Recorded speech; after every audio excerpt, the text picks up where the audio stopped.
If you walk through any modern city park, commercial landscape, or suburban backyard in the middle of summer, you will see it. It is a tall, upright plant covered in hundreds of bright purple or deep blue flowers. Most people walk right past it. They assume it is just a cheap, tough background plant. Maybe they think it is a type of lavender that doesn't smell quite as good. It sits there, baking in the extreme summer heat, completely ignored by the humans rushing by. But if you stop for just 1 minute, get down on your knees, and watch what happens when a bee lands on this boring purple flower, you will witness one of the most incredible pieces of mechanical engineering in the natural world. When the bee steps into the flower to drink the nectar, it unknowingly steps on a hidden trigger pad.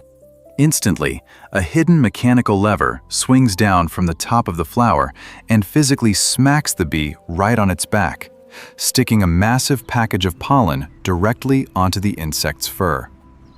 The bee is completely shocked, but it carries that pollen to the next flower, pollinating the plant perfectly. This plant is not just a cheap landscape filler, and it is definitely not a failed lavender. It is a highly evolved, high-tech botanical machine. It uses essential oils as a chemical sunscreen. It carries the ancient genetic legacy of a Roman healing herb, and it thrives in the exact environments where other plants dry up and die. Today, we are exploring Perennial Salvia, specifically the ornamental meadow sages. And by the end of this video, you will realize that the most common plants in our world are often hiding the most brilliant natural genius. Because Perennial Salvia is planted almost everywhere, it suffers from a massive identity crisis in the gardening world. It is surrounded by two very stubborn myths. The first is the cheap lavender myth. When novice gardeners go to a nursery wanting to create a beautiful, romantic, Mediterranean-style garden, they usually buy lavender. But lavender can be incredibly difficult to keep alive. When it inevitably dies, the gardener goes back to the store and buys Perennial Salvia, treating it as a fake lavender.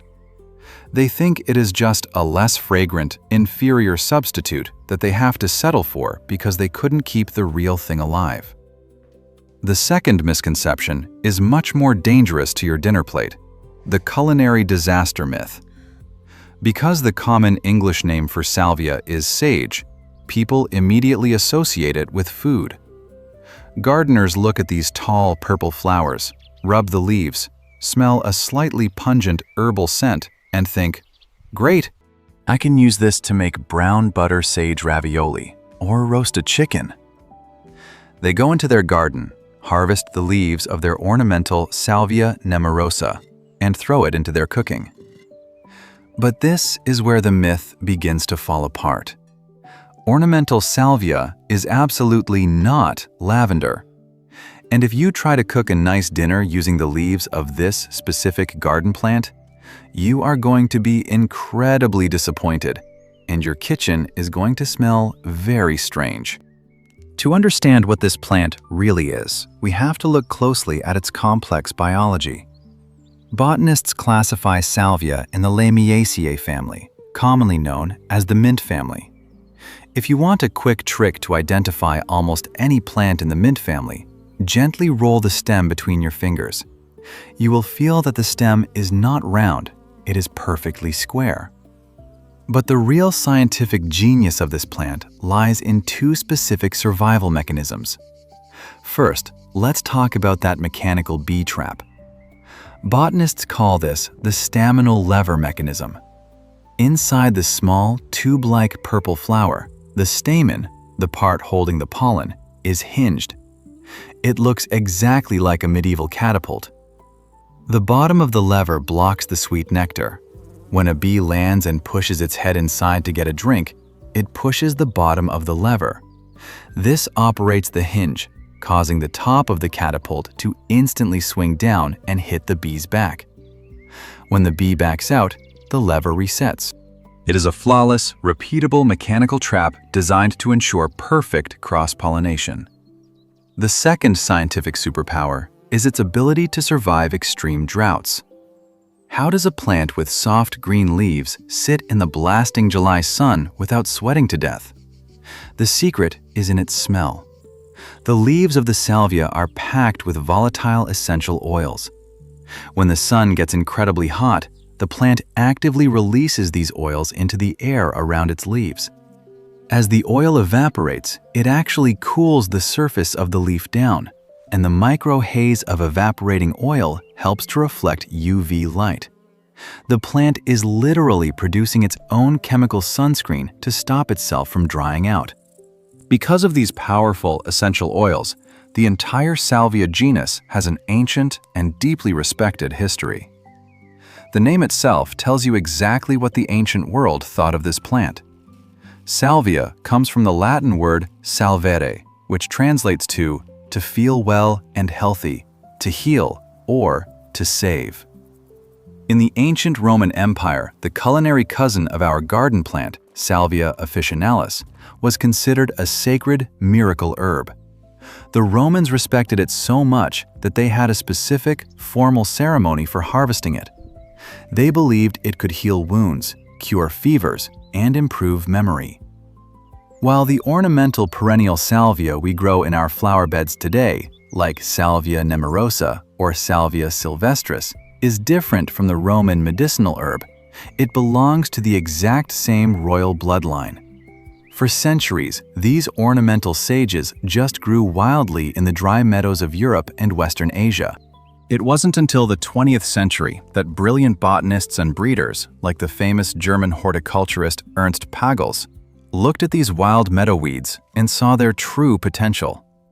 Pagels spent years breeding them, creating the iconic, perfectly straight, vibrant purple varieties we see today, like the famous Caradonna. He transformed a tough, ignored meadow survivor into the absolute backbone of modern ecological landscape design. Today, the true usefulness of perennial salvia is not in human medicine, but in ecological survival. If you want to support your local environment, this is one of the most powerful plants you can put in the ground. Because of that mechanical lever system, it is an absolute magnet for bumblebees, honeybees, butterflies, and hummingbirds. It produces an incredibly rich nectar that fuels pollinators through the harshest, hottest days of midsummer, when many other flowers have stopped blooming. And while the insects love it, the mammals hate it.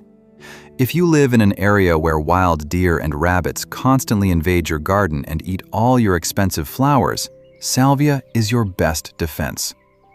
Because the leaves are so packed with strong, pungent essential oils, deer and rabbits find the taste absolutely disgusting. They will walk right past a salvia to eat something else. But here is where we must issue our culinary caution. While perennial salvia is completely non-toxic and safe to have around children and pets, it is not culinary sage. If you try to cook with the leaves of an ornamental Salvia nemorosa, it will not harm you, but it will taste like fuzzy, bitter, pungent cardboard. The oils in the ornamental varieties are meant for sun protection and deer resistance, not for making delicious pasta. Leave the cooking to the soft, silver-leaved Salvia officinalis, and leave the purple meadow sage for the bees. So, if you want to grow this high-tech mechanical flower, how do you keep it thriving? The biggest mistake gardeners make with perennial salvia is trying to pamper it. This is a tough meadow plant. It thrives on neglect. It requires two things to live: absolute, blasting full sun and well-draining soil.